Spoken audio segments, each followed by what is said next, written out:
ونستغفره ونؤمن به ونتوكل عليه ونعوذ بالله من شرور أنفسنا ومن سيئات أعمالنا من يهده الله فلا مضل له ومن يضلله فلا هادي له ونشهد أن لا إله إلا الله ونشهد أن محمدا عبده ورسوله الذي أرسله بالحق بشيرا ونذيرا وداعيا إلى الله بإذنه وسراجا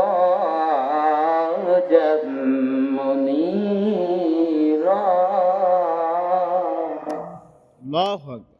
فقد قال الله تعالى في كلامه المجيد وفي فرقانه الحميد أعوذ بالله من الشيطان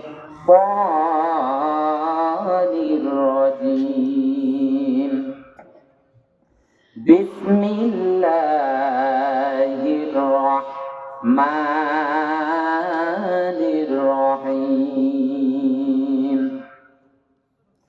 يا أيها الذين آمنوا أنفقوا مما رزقناكم من قبل أن يأتي يوم لا بيع فيه ولا خلة ولا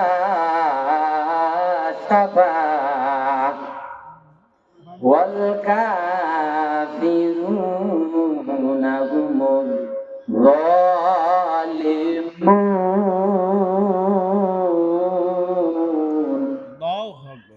صدقت يا ربنا وقال عليه الصلاة والسلام ما قدرنا وجدنا وما أقلنا رقمنا وما خلقنا خسرنا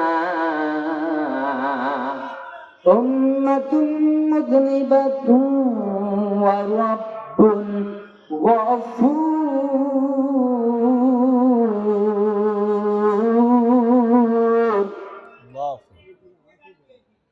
أو كما قال عليه الصلاة والسلام إن الله وملائكته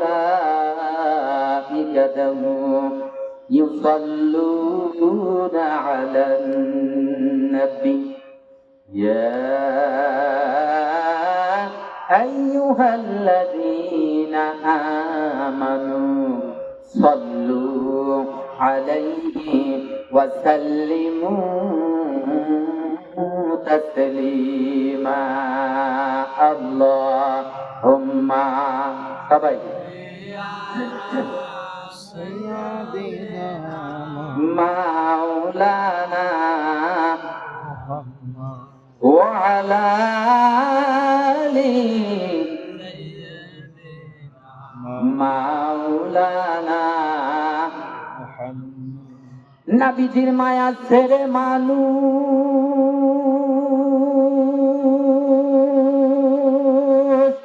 কোথায় আছো বুঝি না তোমাদের জন্যে কান্দেন নবীজি এখনো শুয়ে মদিনায় আল্লাহুম্মা সাল্লি আলা سيدنا ওয়া আলা আলি سيدنا মাওলানা নাহমাদুহু ওয়া নুসাল্লি আলা রাসূলিল কারীম আম্মা বা'দ।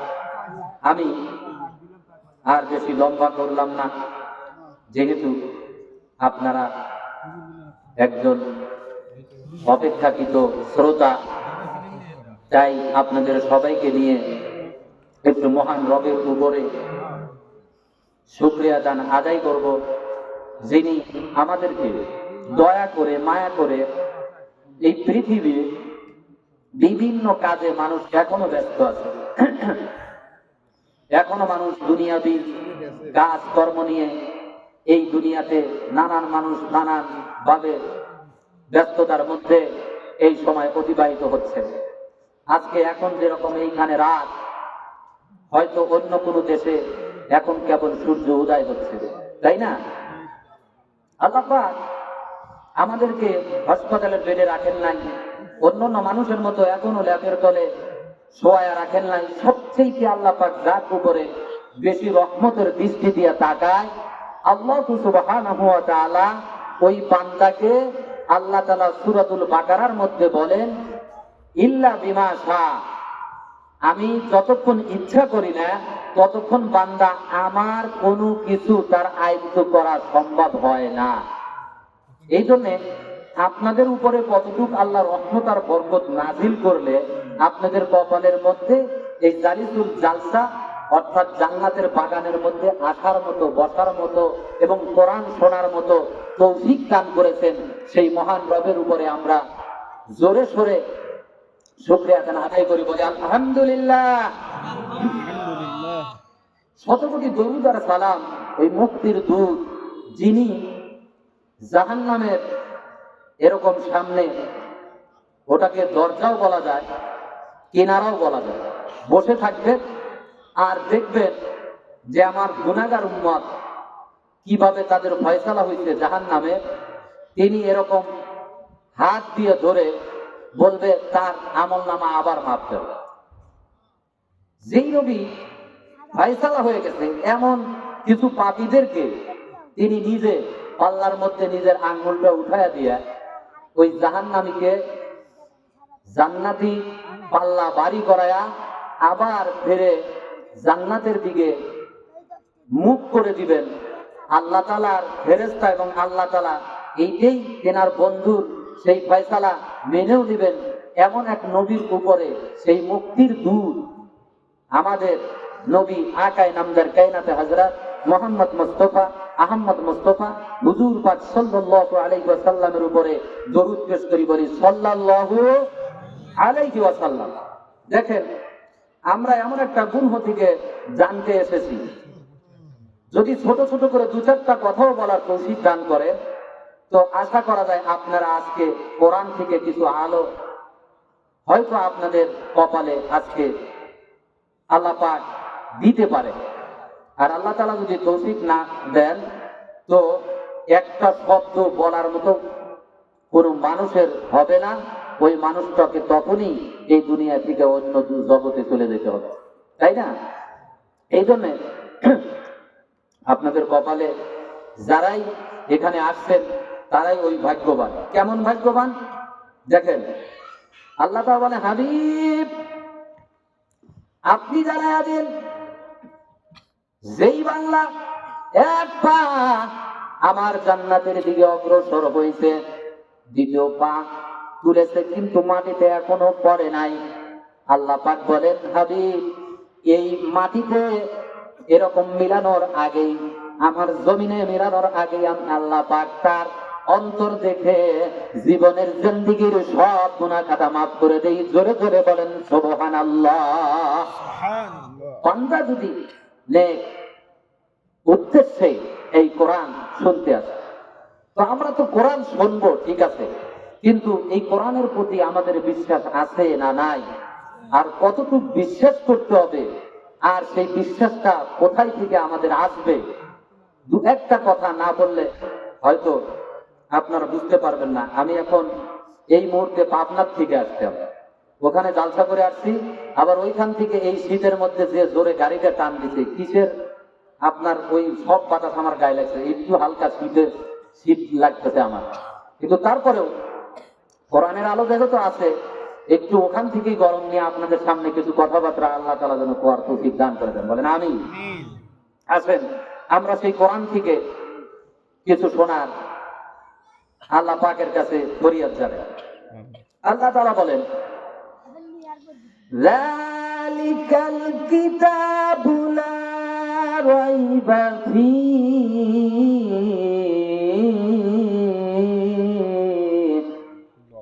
এটা ওই কিতাব যেই কিতাবের মধ্যে সন্দেহের কোনো অবকাশ নেই, আবার কোনো ভুলও নাই। হুদাল্লিল মুত্তাকিন।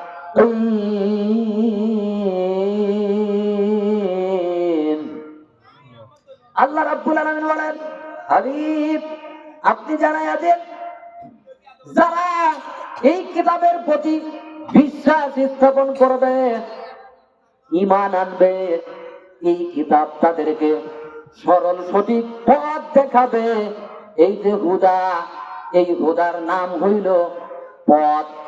এই পথ, এই মত, এই কোরআন তাকে সুন্দরভাবে এই পথ দেখায়া তাকে জান্নাতের পথ দেখাবে, অর্থাৎ ওই ব্যক্তি বেহেশতের পথ দেখতে পাবে। জোরে জোরে বলেন সুবহানাল্লাহ। এই কোরআন একটা পাহাড়ে নাজিল হয়েছে, একটা পাথরের উপরে। দেখেন আপনারা কোথায় থেকে শুনতে এসেছেন।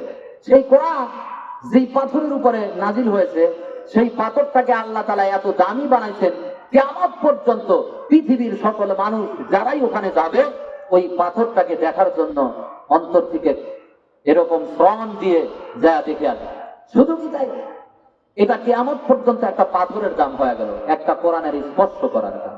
কিন্তু এই কোরআনটা যেই মাসে নাজিল হইলেন, সেই মাসটাকে আল্লাহ তাআলা সকল মাসের নেতা বানায়া দিলেন, এবং সমস্ত মাসের 11টা মাসের যেই সম্মান আছে তার চাইতে লক্ষ লক্ষ কোটি কোটি সম্মান দিয়ে ওই মাসটাকে সম্মানিত করলেন।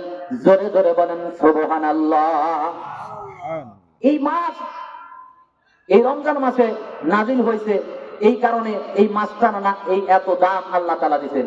কিন্তু মাসে নাজিল হয়েছে, এটা কি আমরা আদৌ বুঝতে পেরেছি? ওই মাসের একটা রাত, যেই রাতে আল্লাহ তাআলা এই কোরআনটা সম্পূর্ণ নাজিল করলেন, সেই রাতের কত দাম দিয়েছেন আল্লাহ তাআলা বলেন, হাবিব যেই রাতে এই কোরআনটা আমি নাজিল করেছি, এই রাতটার দাম আমি এত দিয়ে দিলাম। এই রাতটা একদিন যদি কেউ পায়, আর এই রাত্রি জাগরণ করে যদি ওই রাত্রি আমাকে আল্লাহকে দেখাইতে পারে, এই রাতের সম্মানের কারণে বান্দার 1000 মাসের ইবাদতের চাইতেও বেশি আমলনামা বান্দার আমলনামায় উঠে যাবে। জোরে জোরে বলেন সুবহানাল্লাহ।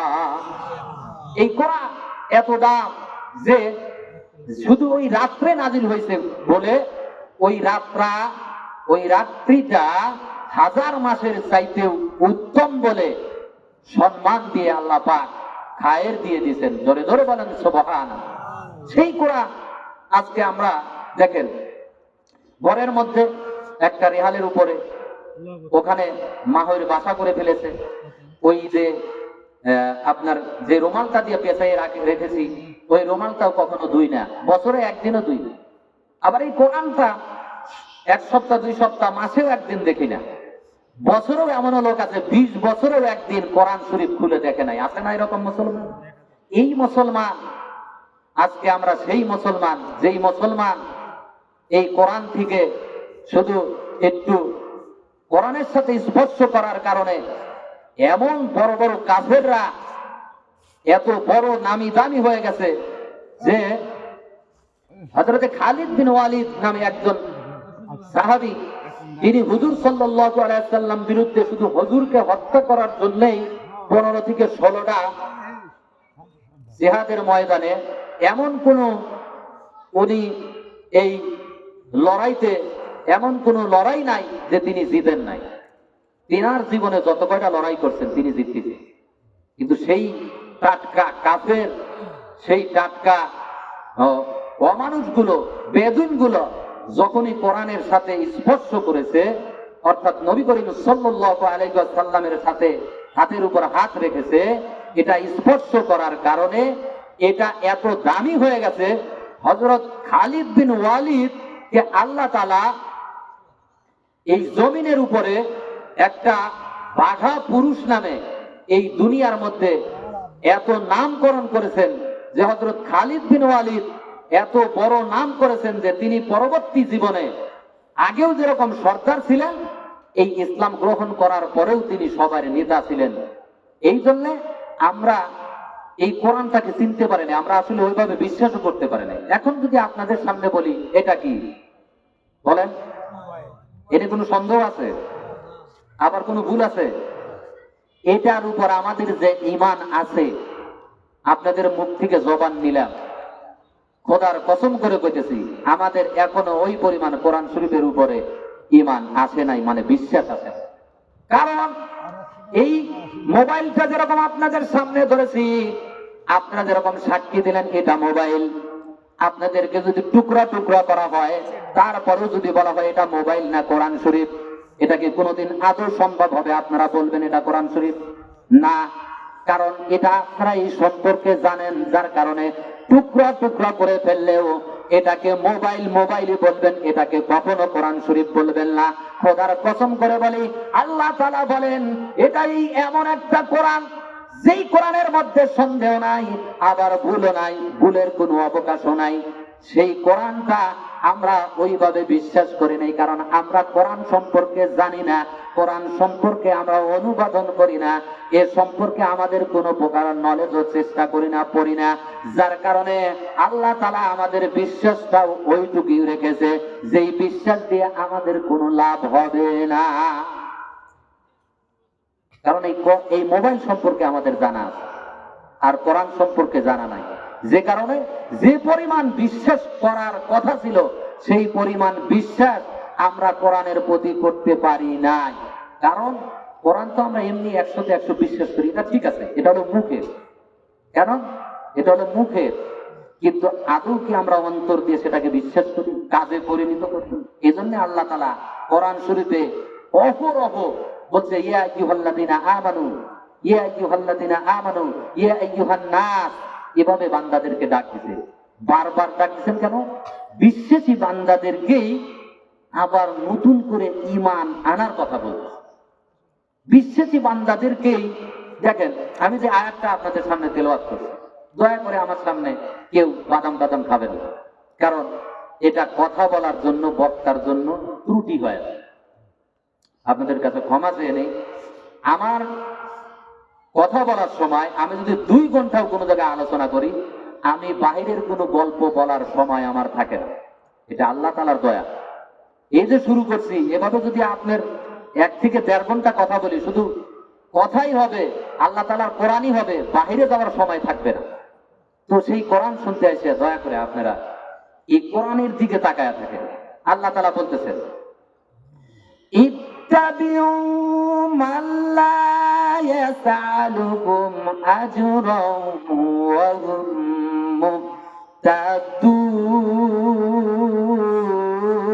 মুহতাদুন। আল্লাহ রাব্বুল আলামিন বলেন, তাদের চেহারার দিকে তাকিয়ে থাকো, তাদের মুখের দিকে, জিহ্বার দিকে, ঠোঁটের দিকে তাকিয়ে থাকো, তাদের কথা তোমরা শোনো। যারা ইত্তাবিউ মাল্লা, তার কথা শোনো, যারা মাল্লা, আল্লাহর কথা বলে, ইয়াসআলুকুম, আল্লাহ তার রাসূলের কথা বলার জন্য তোমাদের সামনাসামনি হয়ে তোমার দিকে মুখ করিয়া আমি আল্লাহ ও রাসূলের কথা বলে বিনিময়ে কোনো কিছুরই তৈক্কা করে না, তাদের কথা তোমরা শোনো। তাদের কথা শুনলেই তোমাদের কপাল দিয়ে নূর ঢুকতে থাকবে। জোরে জোরে বলেন সুবহানাল্লাহ। নূর অর্থ এই কিতাব, নূর অর্থ কি? এই কোরআন। নূর অর্থ একটা পথ, একটা মত, একটা রাস্তা, একটা হেদায়াত। এই নূর আমরা পেতে থাকবো। কিরকম করে? এই নূর আল্লাহ পাক, এই রহমত আল্লাহ পাক কোরআন কারিমের মধ্যে ডাক দিয়ে এভাবে বলতেছেন,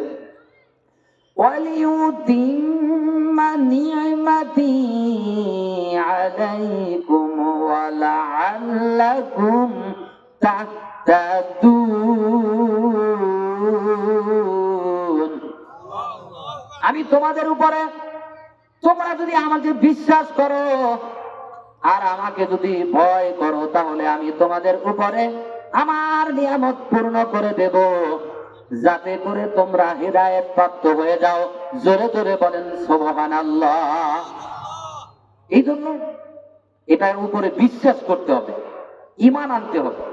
এই বিশ্বাস আর ঈমান নিয়ে আমি যে কোরআন কারীম আপনাদের সামনে শুরুতেই তেলাওয়াত করেছি, ওইখানেও আল্লাহ তাআলা এই একই ডাক দিয়েছেন। কি ডাক দিয়েছেন? ইয়া আইয়ুহাল্লাযীনা আমানু আনফিকু মিম্মা রাযাকনাকুম। জোরে জোরে বলেন আল্লাহু আকবার। হে ইমানদাররা, হে বিশ্বাসীগণ, তোমরা, আমি আল্লাহ যা তোমাদেরকে দান করেছি, ওই আমার দানকৃত মাল থেকে তোমরা দান করো। ওই দিন আসার আগে, যেই দিন ইয়াউমুল লা বাইউন ফীহি ওয়ালা কুল্লাতুন ওয়ালা শাফাআহ। জোরে জোরে বলেন আল্লাহু আকবার। আরো জোরে বলেন আল্লাহু আকবার। আল্লাহ পাক বলেন, ওই দিন আসার আগে ইয়াউমুল্লাহ, সেই কিয়ামত তোমার সামনে আসার আগে তুমি তোমার মাল ধন সম্পদ থেকে তুমি কিছু দান করো। ওই দিন আসার আগে, যেই দিন তোমার বেচা কেনা থাকবে না, ইয়াউমুল্লাহ বায়ুম, বেচা কেনা, ফীহি ওয়ালা কুল্লাতু, বন্ধুত্ব, ওয়ালা শাফাআহ, যেই দিন তোমার পক্ষে কেউ শাফায়াতকারী, সুপারিশকারী থাকবে না। জোরে জোরে বলেন সুবহানাল্লাহ। সেই কোরআন থেকে আপনাদেরকে আমি এটাই বুঝাইতে চেয়েছি যে এই কোরআন এভাবে বিশ্বাস করতে হবে, আল্লাহ তাআলা কি বলছেন আর আমি আপনাদেরকে কি শুনাইতেছি আর আপনারা কি শুনতেছেন, এটার উপর কি পরিমাণ আমাদের বিশ্বাস আছে, সে বিশ্বাস আদৌ আমরা সত্যকারের প্রতিষ্ঠিত করতে পারতেছি নাকি পারতেছি না, এই আয়াত থেকে আমি আপনাদেরকে বুঝাইয়া দেব। দেখেন, আল্লাহ তাআলা বলতেছেন যে ওই দিন আসার আগে তোমরা কি করো? আমি যে যা তোমাদেরকে দান করেছি, আল্লাহ তাআলা কি দান করছেন? আল্লাহ তাআলা দান করছেন সূরাতুল মুমাজ্জার মধ্যে আল্লাহ তাআলা এভাবে বলতেছেন, আল্লাযী জামা মালান ওয়া আদ্দাদা। আল্লাহ পাক বলেন, আল্লাযী জামা, যারা এই পৃথিবীর মধ্যে আমার ধন সম্পদ পেয়েছে, টাকা পয়সা পেয়েছে, জামা জমা করে। কোথায় করে? বাড়িতে করুক, ব্যাংকে করুক, যেখানেই করুক, জামা জমা করে। মালাও, এই যে মাল, ধন সম্পদ, তাকে যে মাল দিয়েছি, এই মালগুলো জমা করে। লাউ আদ্দাদা, সে মনে করেছে এই মাল আমার আমার আমার। কিন্তু আল্লাহ পাক বলেন, আল্লাযী জামা মালান ওয়া আদ্দাদা ইয়াহসাবু আন্না মালাহু আখলাদা। সে এই মাল পাওয়ার পরে সে মনে করেছে এটা আমার কাছে চিরদিন থাকবে, এজন্য সেটা বারবার চিন্তা ফিকির করে, অর্থাৎ গণনা করে, আর বারবার গণনা করে আর খালি চিন্তা করে, এই রকম কোটি টাকা গোছাইছি, এই 10টা ব্যাংক করছি, বাজারে আমার 10টা বেচা কেনার দোকান আছে, আরো কিছু করতে হবে। তাফসিরে এসেছে, তাফসির ইবনে কাসির পড়ে দেখলাম আল্লাহ তাআলা বলেন, হে নবী আপনি জানায়া দিন, তারা যদি একটা স্বর্ণের ঝোর জঙ্গলে যদি খুঁজে পায়, যার গাছ হলো স্বর্ণের, পাতা হলো স্বর্ণের, ডাল হলো স্বর্ণের, এরকম একটা ঝোর যদি এই বান্দা যদি খুঁজে পায়, ওই বান্দা ওইটার উপর ভর করে সে আর একটা জোর খোঁজার জন্য সে মানুষ লাগায়া দিবে। জোরে জোরে বলেন নাউজুবিল্লাহ। এই মানুষ এমন যে জমা তো করে করে, এটার উপরে এমন একই নানে যে এটা আমার মাল, আর বারবার গণনা করে। আল্লাহ তাআলা ভয় খাওয়াইতেছেন কিভাবে? ইয়াহসাবু আন্না মালাহু আখলাদা কাল্লা লা ইউনবাযান্না ফিল হুতামা। কাল্লা, কখনো নয়, সে মনে করেছে আমার মাল আমার মাল। আসলে আপনারাই চিন্তা করেন, আপনাদের সামনে থেকে যাদেরকে টান দিয়ে নিয়ে গেছে, তার কি কোনো মাল তার সাথে গেছে নাকি? না, আমি আমার ওই আয়াতের কাছে যাব। শুধু আপনাদেরকে এটা বুঝাইতে চেয়েছি এই জন্য যে দেখেন, মানুষ আমার মাল করে, কিন্তু আল্লাহ তাআলা বলছেন কাল্লা লা ইউমবাযান্না ফিল হুতামা, কখনো না, লা ইউমবাযান্না, সে অবশ্যই ওই মাল ধন সম্পদ টাকা পয়সা নিয়ে হুদানা নামক এক জাহান্নামে নিক্ষিপ্ত হবে। জোরে জোরে বলেন নাউজুবিল্লাহ।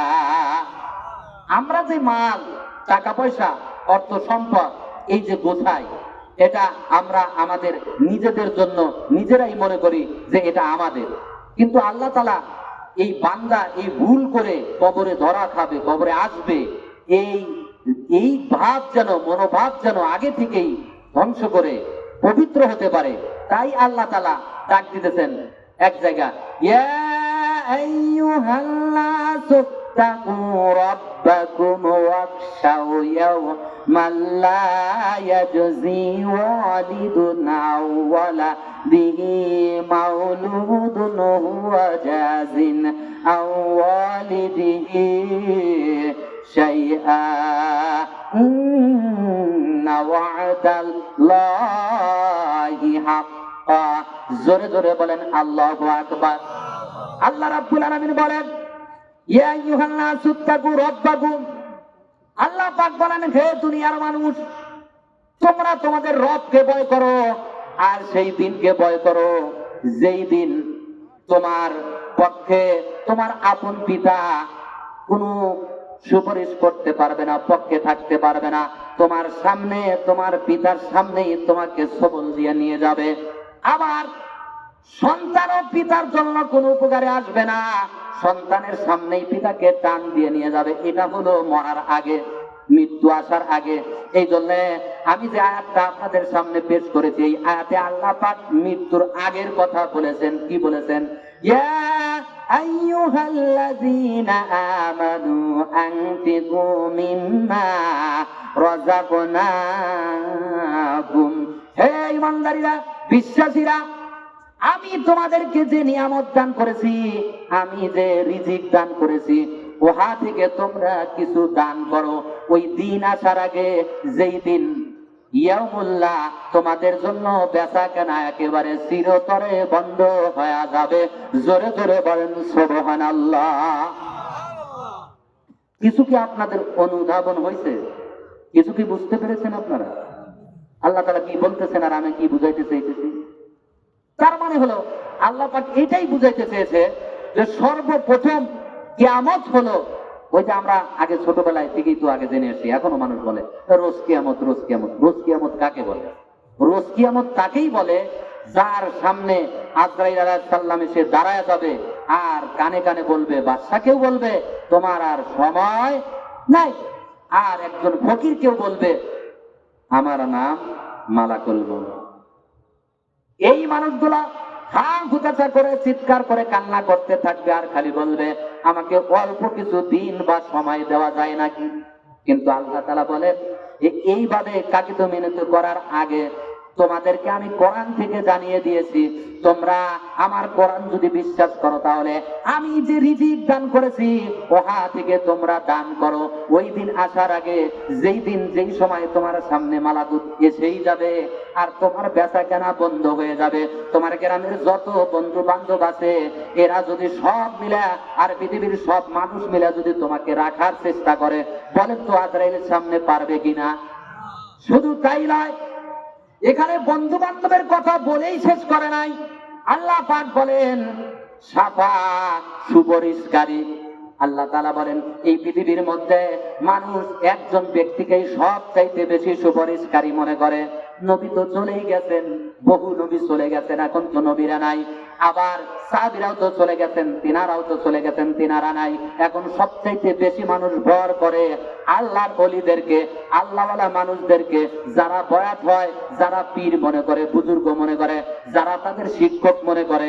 এটা কোনোটাই খারাপ না, প্রতিটা মানুষকেই শিক্ষক ধরতে হবে, পীর ধরতে হবে, এতে কোনো সন্দেহ নাই, এতে কোনো ভুলও নাই। কোরআনে অহরহ জায়গা আল্লাহ তাআলা বলছেন فَإِمَّا يَأْتِيَنَّكُم مِّنِّي هُدًى فَمَن تَبِعَ هُدَايَ فَلَا খাউফুন আলাইহিম ওয়ালা হুম ইয়াহজানুন।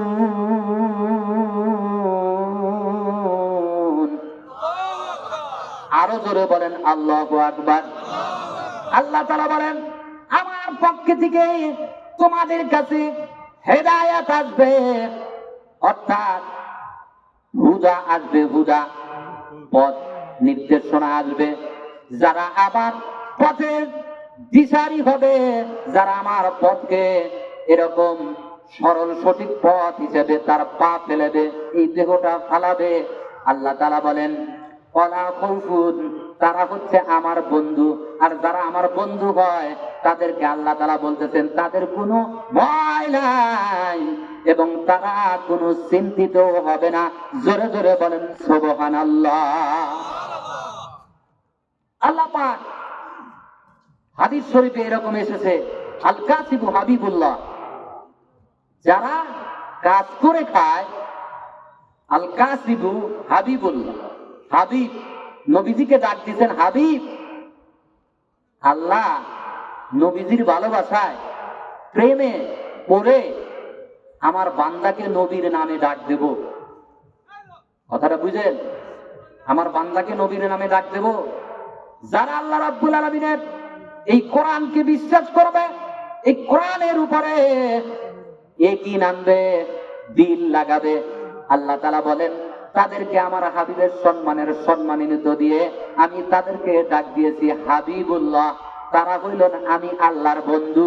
আর যারা ওই পরিশ্রম, এই কাজের পরিশ্রমিক টাকা থেকে অল্প কিছু আমি আল্লাহর জন্য দান করবে, এটা আমিও খাবো না, আমার বন্ধু খাবে না, কোনো সাহাবীও খাবে না, কোনো ফেরেশতাও খাবে না, কোনো জিনও খাবে না, আসমান জমিন কেউ খাবে না, শুধু মানুষ হয় মানুষকে দিবে।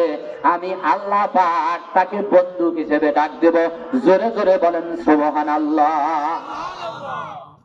এখন ভাইরা আমার, বন্ধুরা আমার, যেদিন মালাকাল মাউত আমার আপনার সামনে এসে যাবে, সেই দিনের কথা আল্লাহ তাআলা ডাক দিয়ে বলতেছেন, তোমার সামনে যেদিন কিয়ামত এসে যাবে, সেই দিন আসার আগে তুমি তোমার অর্থ সম্পদের থেকে কিছু দান করো।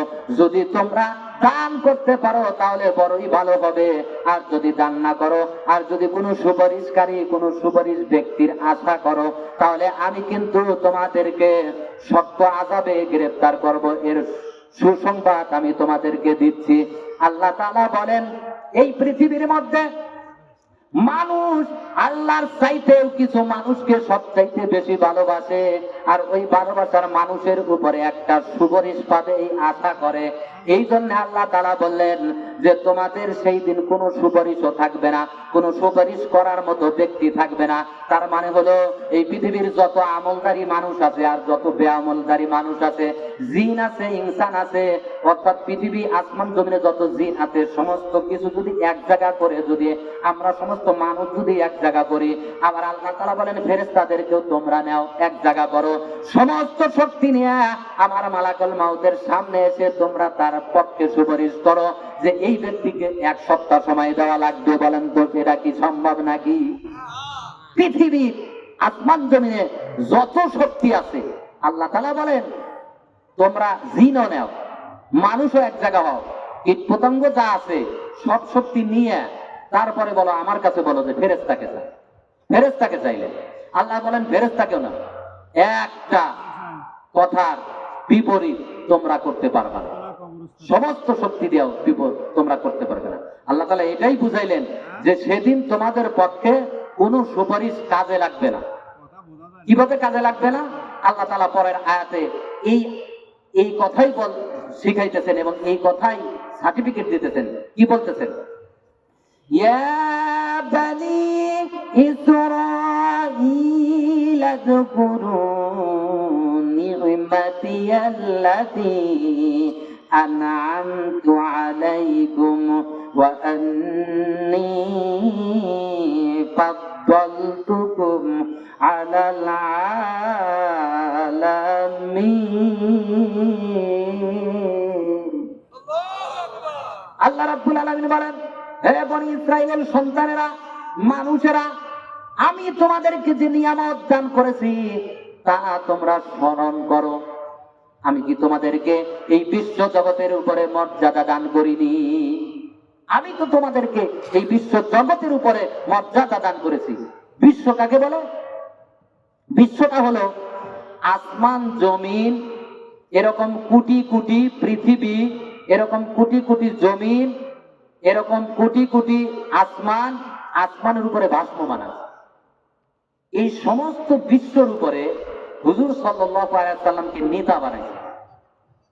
আর সব কিছুর উপরে নেতার প্রাধান্য দেওয়ার পর আল্লাহ তাআলা বলেন, ওমা আরসালনাকা ইল্লা রাহমাতাল লিল আলামিন। নবী, আমি যেমন আপনাকে আসমান জমিনের সমস্ত জায়গা রহমত হিসেবে পাঠাইছি, আলামিন হিসেবে, এই জন্যে আপনার উম্মতদেরকেও আপনার ওই সম্মান দেওয়ার জন্য আমি আলামিন বলে ডাকতেছি। কারণ রব হচ্ছেন এক বচন, আলামিন হচ্ছেন বহু বচন। আলামিন হলো তান্ত্রিক জগতের মালিক যিনি, তিনি হচ্ছেন রব। আর এই তান্ত্রিক জগতে যেই নবীকে নেতা বানাইছেন তিনি হচ্ছেন মুহাম্মাদুর রাসূলুল্লাহ সাল্লাল্লাহু আলাইহি ওয়াসাল্লাম। তাহলে সব জায়গার কিন্তু নবীজি রহমত স্বরূপ। এই সব জায়গাতে আমাদের প্রাধান্য দেওয়া হয়েছে, আপনাকে আমাকে দেওয়া হয়েছে। সেই মানুষ, আমরা গাঁজা খাই, আমরা মদ খাই, আমরা যে কোনো ইটিং মিটিং যত প্রকার ইসিল মিছিল আছে যাইয়া টাকা পয়সা যাই পাই তা দিয়ে খারাপ কাজে যাই, খারাপ কাজে লিপ্ত করি। পৃথিবীর এমন কোনো খারাপ কাজ নাই আমার শরীরের মধ্যে নাই, আপনার শরীরের মধ্যে নাই। সব কিছু দিয়ে ডাল খিচুড়ি দিয়ে জড়ো করে একটা কি যে একটা অবস্থা করে আমরা অতিবাহিত করতেছি আল্লাহর এই জমিনটারে।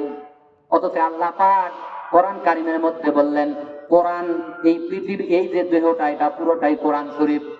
এই কোরআন শরীফ আপনাকে দান করেছেন এবং সুসংবাদ দিয়েছেন, তোমরা শুধু মানুষ না, তোমরা হলো আশরাফুল মাখলুকাতের সবচাইতে দামি মাখলুক। সেই মাখলুক হইয়া আমরা কোরআন শরীফ পড়ি না, বুঝি না, অর্থ বুঝি না, কোনোদিন পড়ার চেষ্টাও করি না। কিভাবে আমরা বুঝবো? আল্লাহ রাব্বুল আলামিন এইটা বুঝানোর জন্য আল্লাহ তাআলা ডাক দিয়ে বলেন, তোমরা যদি আমাকে বিশ্বাস করো, ইয়া আইয়ুহাল্লাযিনা আমানু, বারবার করে ডাক দিতেন এই একই ডাক, ইয়া আইয়ুহাল্লাযিনা আমানু হাল আদুল্লুকুম আলা তিজারাতিন তুনজিকুম, এভাবে ডাক দিয়েছেন। বিশ্বাসীদেরকে ঈমান আনতে বলেছে, অবিশ্বাসীদেরকে ডাক দেয় নাই। অবিশ্বাসীদেরকে সারা কোরআন শরীফের মধ্যে 1 থেকে 2 জায়গা ডাক দিয়েছে অবিশ্বাসী যারা। কিন্তু যারা ঈমান আনছে, নামাজ কালাম পড়ে, তাদেরকে বেশি থেকে বেশি আল্লাহ তাআলা ডাক দিয়েছেন, ইয়া আইয়ুহাল্লাযিনা আমানু আল আদুল্লুকুম, ইয়া আইয়ুহাল্লাযিনা আমানু আনফিকু, এভাবে ডাক দিয়েছেন। কেন ডাক দিয়েছেন? বিশ্বাসীরা তোমরা ভালো করে ঈমান আনো। কিসের উপরে? এই কোরআনের উপরে। কোরআনটা কি? কোরআনটা হলো আপনার পকেটের যে কিছু হালাল রুজির টাকা, এটাই হলো কোরআন। এটা কি? এইটাই হলো কোরআন। এই হালালটা আপনি মসজিদে দেন, মাদ্রাসায় দেন, এই যে কবরস্থানের জন্য যে আজকে এই কবরস্থানে দেওয়ার জন্য আল্লাহ তাআলা এই কোরআন আপনাদেরকে দিয়েছেন। আপনারা পকেট থেকে যেটা দিবেন এইটা কোরআনের একটা আয়াতের অংশ, আবার এইটা কোরআন শরীফের একটা আয়াতের সত্যতা প্রমাণ করলেন। এটার যে কত দাম, কেমন দাম! যদি 1 টাকা দান করেন, আল্লাহ তাআলা বলেন সেদিন কিয়ামতের মাঠে মানুষ উহুদ পাহাড়ের সমান দেখতে পাবে। কেমন দেখতে পাবে? মানুষ কিয়ামত সংগঠন হয়ে যাবে, মানুষের সামনে তাদের আমলনামা ধরা হবে। আর মানুষগুলো তখন চিন্তা করবে, ফেরেশতারা যখন এভাবে দেখব, এরকম করে হুকুম দিবে, এটা তোমার, এটা তোমার, এটা তোমার, ওই মানুষগুলো আশ্চর্য হবে আর বলবে, আমরা তো এ পরিমাণ কোন সওয়াবের আমলনামা করি নাই, এরকম তো সওয়াব আমরা দুনিয়ায় করি নাই। তাহলে এরকম উহুদ পাহাড় 7 কিলো 8 কিলো, আর একটা পাহাড় আপনার 4 কিলো 5 কিলো লম্বা উঁচু, আর এরকম লম্বা এই পাহাড় পরিমাণ তো আমরা করি নাই। আল্লাহ তাআলা বলেন, তোমাদেরকে যে ঈমান আনতে বলেছিলাম আর আমার কোরআনের উপর ঈমান এনে তোমরা যে মিম্মা রাযাকনাকুম, তোমাদের রিজিক থেকে যে কিছু দান করেছিলে, ওর 1টি টাকা আমি দিন দিন বাড়ায়া বাড়ায়া লক্ষ লক্ষ দিন এই জন্য লম্বা করে দিয়েছিলাম।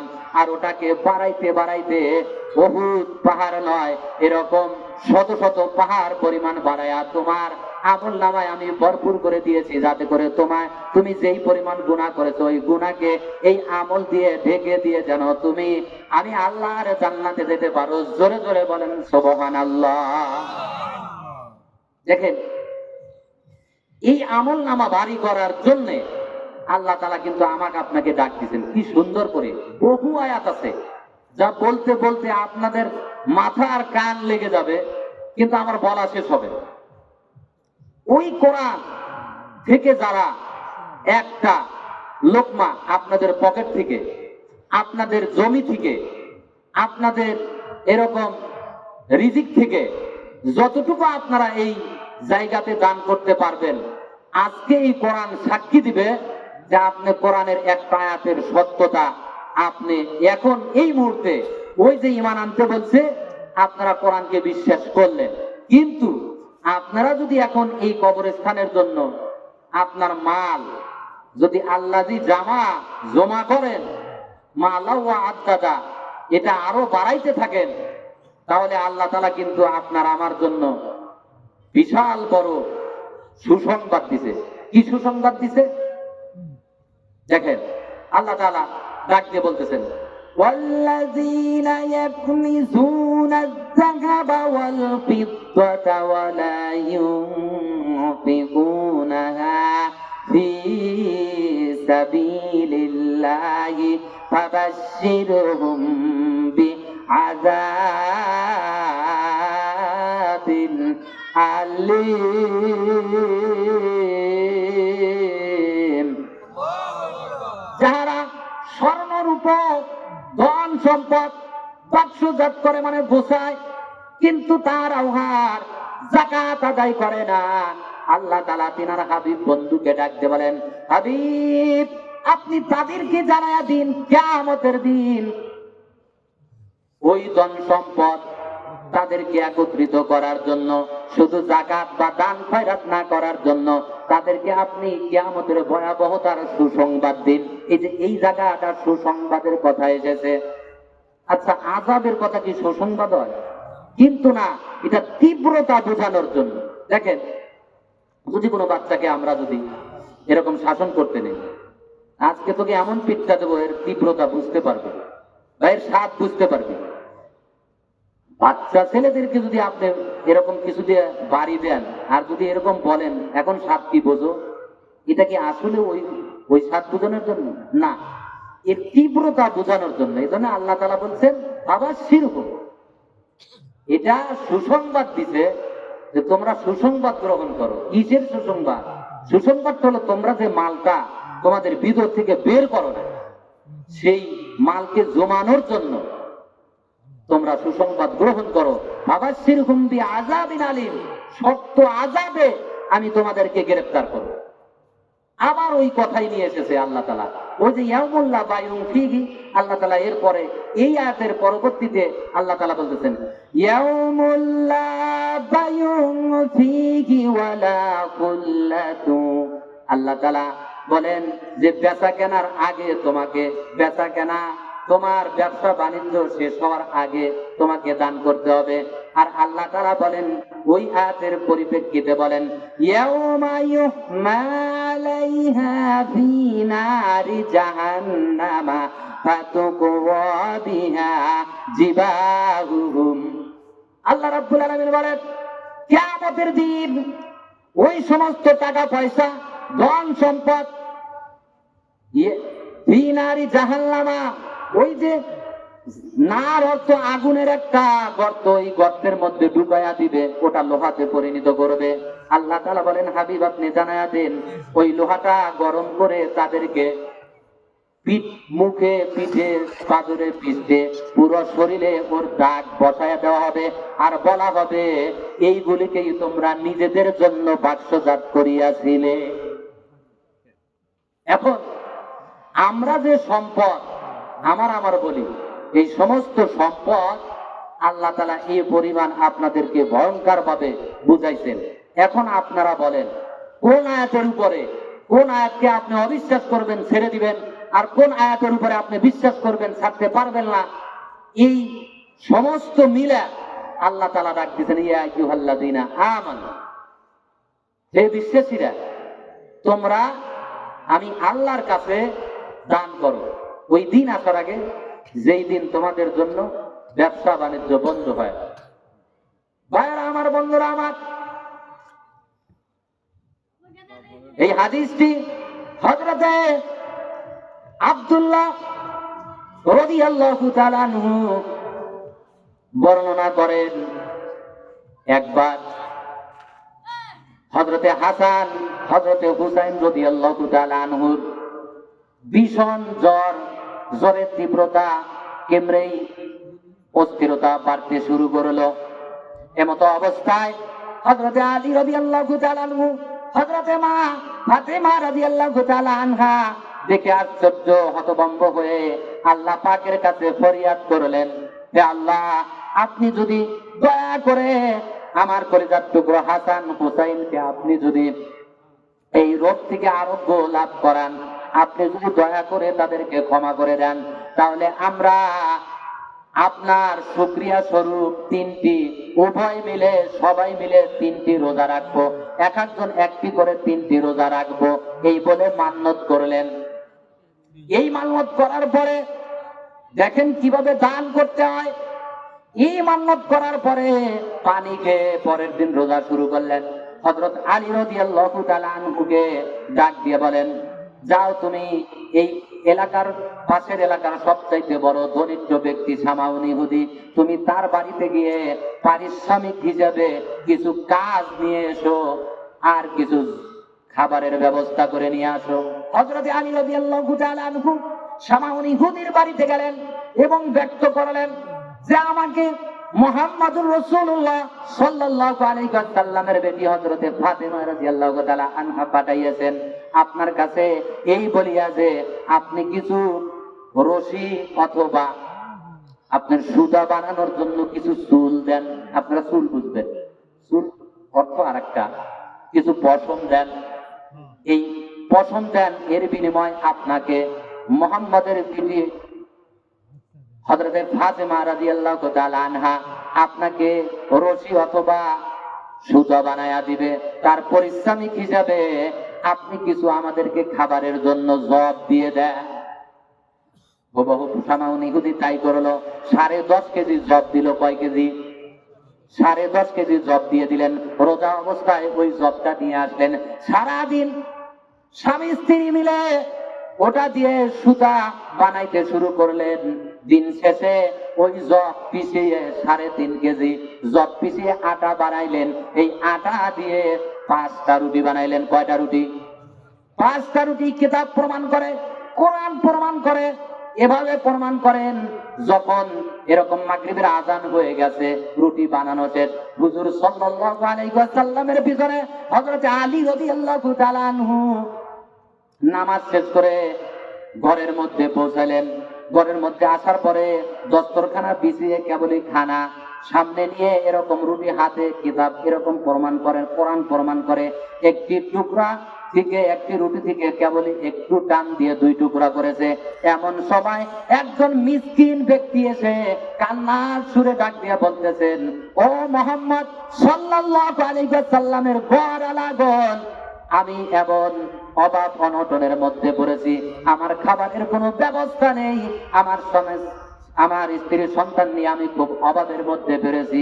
তোমাদের সামনে, তোমাদের দস্তরখানার মধ্যে যেই খানাটা তোমাদের আছে, ওই দস্তরখানা থেকে আমাকে ওই খানাগুলি দিয়ে দাও। আল্লাহ পাক তোমাদেরকে জান্নাতের মধ্যে, জান্নাতি দস্তরখানার মধ্যে তোমাদের খানা খাওয়াবে। জোরে জোরে বলেন সুবহানাল্লাহ। ভাইরা আমার, বন্ধুরা আমার, হযরত আলী রাদিয়াল্লাহু তাআলা আনহু হাত গুটায়া নিলেন এবং হযরত ফাতিমা রাদিয়াল্লাহু তাআলা আনহার সাথে পরামর্শ করে 5খান রুটি এক জায়গা করে ওই মিসকিন ব্যক্তিকে দিয়ে দিলেন। 5 জনের ভিতর এই 5 জন হলো, একজন হইল হযরত আলী রাদিয়াল্লাহু তাআলা আনহু, আর একজন হইল হযরত ফাতিমা রাদিয়াল্লাহু তাআলা আনহা, আর একজন হইল হযরত হাসান রাদিয়াল্লাহু তাআলা আনহু, আর একজন হইল হুসাইন রাদিয়াল্লাহু তাআলা আনহু, আর একজন ব্যক্তি ছিলেন কাজের বেটি, তার নাম ছিল ফিজ্জা। ইনি হইলেন কাজের জন্য। ভাইরা আমার, বন্ধুরা আমার, এই 5 জনের 5টা রুটি কি পরিমাণ ঈমান আনলে কাজের বিধি পর্যন্ত নিজে রোজা রেখে সারাদিন পরে পরিশ্রমের খাবার, এটাও ওই মিসকিন ব্যক্তিকে অনাহারের কথা শোনার পরে আর দেরি করলেন না, পরামর্শ সহিত ওই খানাটা তাকে দিয়ে দিলেন। পরের দিন পানি খেয়ে আবার সারাদিন রোজা রাখলেন। ভাইরা আমার, বন্ধুরা আমার, সূরাতুদ দাহরের মধ্যেই বর্ণনাটা এসেছে। আল্লাহ পাক বলেন, হাবিব আপনি জানায়া দেন। এভাবে হযরতে ফাতেমা রাদিয়াল্লাহু তাআলা আনহা রোজা শুরু করে দিলেন। সারাদিন শেষে ওই যে 3 ভাগের 1 ভাগ শেষ হয়েছে, এখন আছে 2 ভাগের 1 ভাগ, আবার 3.5 কেজি জব নিয়ে সারাদিন রোজা রেখে না খেয়ে এরপরে আটা, জব পিষে আটা বানায়া 5 খান রুটি বানাইলেন। কয়খান রুটি? 5 খান রুটি। এই 5 খান রুটি বানানোর পরে মাগরিবের আজান হয়ে গেছে। হযরত আলী রাদিয়াল্লাহু তাআলা হুজুর সাল্লাল্লাহু আলাইহি ওয়াসাল্লামের পিছনে নামাজ আদায় করে বাড়িতে তাশরীফ আনলেন, অর্থাৎ ঘরে আসলেন। ঘরে আসার পরে দস্তরখানা বিছায়া আবার খানা শুরু করবে, এমত অবস্থায় রুটিটা হাতে নিয়েছেন। এমন অবস্থায় একজন ব্যক্তি জোর গলায় করে এসে ডাক দিয়ে বলতেছেন, আমি একজন এতিম, আমাকে খাবার দাও, আমি কতদিন অনাহারে আছি, এরকম অবস্থার মধ্যে আছি। তার কান্নার অবস্থা দেখে, তীব্রতা দেখে নিজেরা না খাওয়া হাতটা গুটাইয়া পরামর্শ করে আবার 5 জনের 5টা রুটি ওই এতিমকে দিয়ে দিলেন। এবার এতিমকে দিয়ে পরের দিন আবার ওই না খেয়ে পানি খেয়ে রোজা শুরু করে দিলেন। বাইরে আমার বন্ধুরা, আমার শর্টকাট করে বলি, হয়তো লম্বা করার সময়ও নাই, আরো অনেক বক্তারা আছে। বলতেছিলাম, সারাদিন রোজা রেখে পরের দিন আর 3.5 কেজি জব ছিল, এই জব পিছাইলেন, অর্থাৎ সারাদিন রোজা থাকলেন। আর যে গাঁটটি দিয়েছিলেন পশমের, এই গাঁটটি, পশমের গাঁটটিটাও শেষ হয়ে গেল, সুতা বানায়া শেষ হয়ে গেল। এই দিন সমাপ্ত। এই দিন 5টা রুটি বানাইলেন। এই দিন আবার হুজুর সাল্লাল্লাহু আলাইহি ওয়াসাল্লামের পিছনে হযরত আলী রাদিয়াল্লাহু তাআলা আনহু নামাজ শেষ করে ঘরের মধ্যে আসলেন। এইবার খানা প্রস্তুত করে আবার দস্তরখানার উপরে রেখে আবার খানা শুরু করবে। এমন সময় একজন কয়েদি ব্যক্তি এসে কান্নার সুরে জোরে করে চিৎকার করে খানা খানা করে তাদের সামনে খানা খানা করে এরকম ব্যক্ত করলেন। ভাইরা আমার, বন্ধুরা আমার, ওই যে জেলখাটা আসামি কয়েদি, এই কয়েদিকে কান্না দেখে সারাদিন 3 দিন তার আগেও না খাওয়া শরীরটারে নিয়ে এরকম অবস্থায় যা রিজিক, যা সৎ উপার্জন কাজ করেছিল, ওই সৎ উপার্জন যা রিজিকে তাদের সামনে ছিল, এই রিজিকটুকু নিজেরা না খাইয়া শেষের দিন পর্যন্ত ওই কয়েদি আসামি ব্যক্তিকে সমস্ত 5টা রুটি দিয়ে দিলেন। পরের দিন তো রোজাও নাই, আবার পরের দিন খাবারেরও কোনো ব্যবস্থা নাই। জোরে জোরে বলেন সুবহানাল্লাহ। ভাইরা আমার, বন্ধুরা আমার, সূরাতুদ দাহরের মধ্যে ঘটনাটা এসেছে। ও ভাইরা আমার, পরের দিন তো রোজাও নাই, খাবারেরও কোনো ব্যবস্থা নেই, পানি খেয়ে আছেন। হযরত আলী রাদিয়াল্লাহু তাআলা আনহু কিতাব প্রমাণ করে 2 সন্তানকে নিয়ে, কলিজার টুকরো সন্তানকে নিয়ে হুজুর সাল্লাল্লাহু আলাইহি ওয়াসাল্লামের কাছে যাইতেছিলেন। এমত অবস্থায় রাস্তায় পেটের ক্ষুধার কারণে ভালো করে হাঁটতেও পারতেছিলেন না। কোনোভাবে হুজুর সাল্লাল্লাহু আলাইহি ওয়াসাল্লামের কাছে পৌঁছলেন। নবীজি তাদের চেহারা দেখে কান্নার সুরে বললেন, তোমাদের কষ্ট দেখে আমার খুবই কষ্ট হয়। আলী রে, তোমার কষ্ট দেখে আমার এত কষ্ট হয়, চলো দেরি করব না, আমার কলিজার টুকরো সন্তান, চলো ফাতেমার কাছে যাই। ও ভাইরা আমার, বন্ধুরা আমার, দেখেন কেমন দান তারা করেছেন। এইবার ফাতেমার কাছে তাশরীফ নিয়ে আসলেন। এইরকম আসার পরে দেখতে পাইলেন ওই টাইমে হযরত ফাতেমা রাদিয়াল্লাহু তাআলা আনহা নামাজে দাঁড়াইয়া দাঁড়াইয়া চোখ ভিজাইতেছিলেন। জোরে জোরে বলেন সুবহানাল্লাহ। ভাইরা আমার, বন্ধুরা আমার, নবীজি নিজের কলিজার টুকরো সন্তানের দিকে তাকাইয়া দেখলেন চোখ 2টা ভিতরে চলে গেছে, পেটটা পিঠের দিকে চলে গেছে, অর্থাৎ শুকায়া গেছে। এমন শুকায়া গেছে, আগেও তো চুলা জ্বলার মতো কোনো ব্যবস্থা ছিল না। ভাইরা আমার, বন্ধুরা আমার, নবীজির এমনও মাস গেছে একদিনও চুলার আগুন দিতে পারে নাই। সেই নবী উম্মত আপনারা, সেই নবীর উম্মত হওয়ার পর দেখেন কি পরিমাণ ঈমান আর বিশ্বাস আনতে হয়। ভাইরা আমার, বন্ধুরা আমার, হযরত ফাতেমাকে দেখে নবীজির চোখ ধরে রাখতে পারলেন না, এরকম হাত বুলাইয়া হযরত ফাতেমার নামাজ শেষ হয়ে গেল। এরকম কলিজার টুকরো সন্তানকে বুকে ধরে, হযরতে হাসান হোসাইনকে বুকে ধরে আল্লাহ পাকের কাছে কান্নার সুরে আওয়াজ দিতে শুরু করলেন। আল্লাহ পাক ওই কান্না এত ভালোবাসলেন, এত পছন্দ করলেন যে সূরাতুত তাহরের 3টা আয়াত নিয়ে হযরতে জিবরাইল আমিন আলাইহিস সালামকে ডাক দিয়ে বলেন, জিবরিল যা রে আমার বন্ধুর কাছে এই আয়াত নিয়ে যাও। আয়াতটা নাজিল হলেন। এবার ওই সূরাতুত তাহরের মধ্যে এই আয়াত আল্লাহ পাক ডাক দিয়ে বলতেছেন, وَيُطْعِمُونَ الطَّعَامَ عَلَى حُبِّهِ مِسْكِينًا وَيَتِيمًا وَأَسِيرًا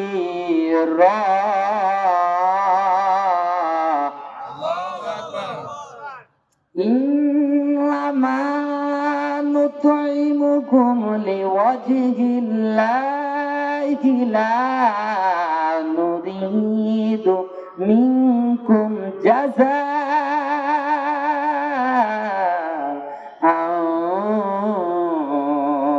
وَلَا شُكُورًا।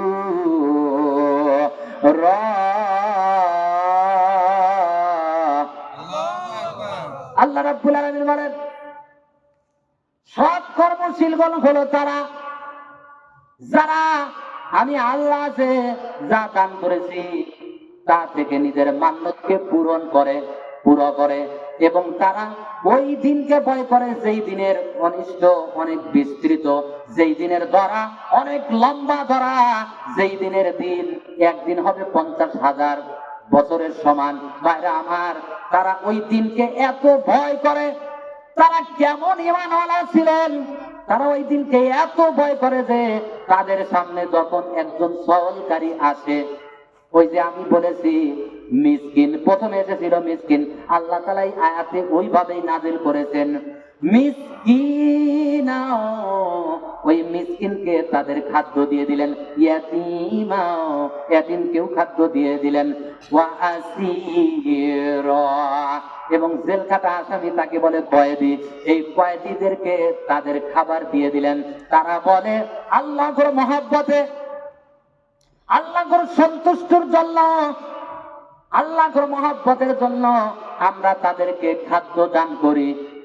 আর তারা এই কথা বলে নিশ্চয়ই অবশ্যই আমরা তাদের থেকে তাদেরকে এই জন্যই আল্লাহ তাআলার সন্তুষ্টির জন্যই দান করি, এই জন্যই দান করি যে তাদের থেকে আমরা কোনো প্রতিদান ও কোনো শুকরিয়া বা কোনো কৃতজ্ঞতা আমাদেরকে বলুক ভালো। তারা সবচাইতে মহান, তারা দান খয়রাত করে, তারা দানী ব্যক্তি, তারা মহান ব্যক্তি, এরকম কিছু বলুক। আল্লাহ তাআলা এই আয়াতের দ্বারা এইটাই বুঝাইতেছেন যে তারা ওয়ালা শুকুরা, তারা কোনো কৃতজ্ঞতারও আশা করে না। জোরে জোরে বলেন সুবহানাল্লাহ। তারা এমন ব্যক্তি যে তাদের রিজিক থেকে দান করে, কিন্তু তারা এরকমও মনে করে না যে আমাদের প্রতি মানুষ সন্তুষ্ট হয়ে আমাদেরকে বলুক যে তারা দান করে, যে তারা এত ভালো মহান, এবং তার প্রতি আমরা কৃতজ্ঞ জানাই যে আমাকে খুব অভাবের সময় আমাকে খানা দান করছে। আল্লাহ তাআলা শিখাইতেছেন যে এরকম ঈমান আলা, এরকম চরিত্র আলা আমি কোরআনের কারিমের মধ্যে নাজিল করে আমি তোমাদেরকে সামনে পেশ করে দিয়েছি, যে তোমরা ওখান থেকে জ্ঞান, ওখান থেকে ইলম তোমরা অর্জন করো, যে তোমরা জীবনে যা করবা কোনো মানুষের কাছ থেকে কোনো কিছু পাওয়ার আশা করবা না। এই জন্যে ওই যে বলছে তারা ওই দিনকে ভয় করে যেই দিনের বিস্তৃত ভয়ানক। তাহলে আপনারা বলেন, এখন ওই দিন কি এখন আমরা যে বেঁচে আছি এটা কি সেই দিন? মানে ওই কিয়ামতটা কি এখন? না, এখন না। এই কিয়ামতটা এখন আমাদের হচ্ছে না, কিন্তু কিয়ামত যে আমাদের হবে এটা যে আমাদের জন্য অপেক্ষা করতেছে, তার আসামি যে আমরা প্রতিদিন 5টা কেসের আসামি, এই 5 কেসের আসামি হয়ে ফেরোয়ারি হয়ে আমরা যে ঘুরতেছি, এই যে আসামি, এর জন্য আমরা কোনোদিন কোনো সময় আমরা এমন ঈমান আলাই, এমন কোরআন বিশ্বাসী, আমাদের ভিতরে কোনো ভয় তৈরি হয়। কেমন আসামি দেখেন, আমরা ফজরের আসামি, আমরা জোহরের আসামি, আমরা আসরের আসামি, আমরা ইশারের আসামি। 5টা কেস নিয়ে একটা কেস যদি গুলি করছে, পলাইছে না? ধরেন আপনাদের বোঝানোর জন্য এটা আমার বলা লাগছে, যেটুকু বলার ইচ্ছা নেই। একটা গুলি করছে, মানুষ মারা গেছে, একটা কেস নিয়ে বলতেছে দেশে নাই বা এর নাই তেন নাই, মানে নানান কথা শোনা যাচ্ছে। কিন্তু ভাইরা আমার, আপনি তো 5টা মারার কেসের আসামি। নবীজিকে আল্লাহ তাআলা জানাই দিয়েছেন, যারা আমার এই কোরআন বিশ্বাস করবে, কারা করবে না, তাদের চরিত্রের মধ্যে আপনি টের পাবেন। তারা বলবে, কি বলবে? দেখেন আল্লাহ তাআলা ডাক দিয়ে বলতেছেন, হে নবী, আপনি তাদেরকে দেখতে পারবেন, জানতে পারবেন। তারা বলবে, এই আমাদের মধ্যেই আছে। কি বলবে?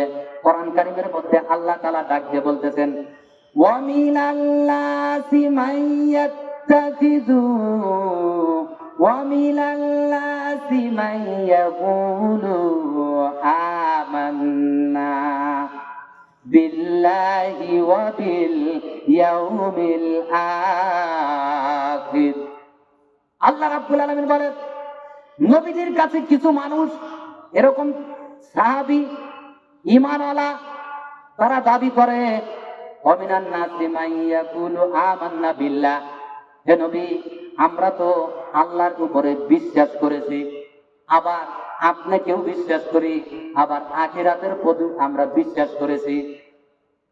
আল্লাহ তাআলা পরবর্তী আয়াতে এভাবে জানায়া দিতেছেন, ইউখাদিউনাল্লাহা ওয়াল্লাযীনা আমানু ওয়া মা ইয়াখদাউনা ইল্লা আনফুসাহুম ওয়া মা ইয়াশউরুন।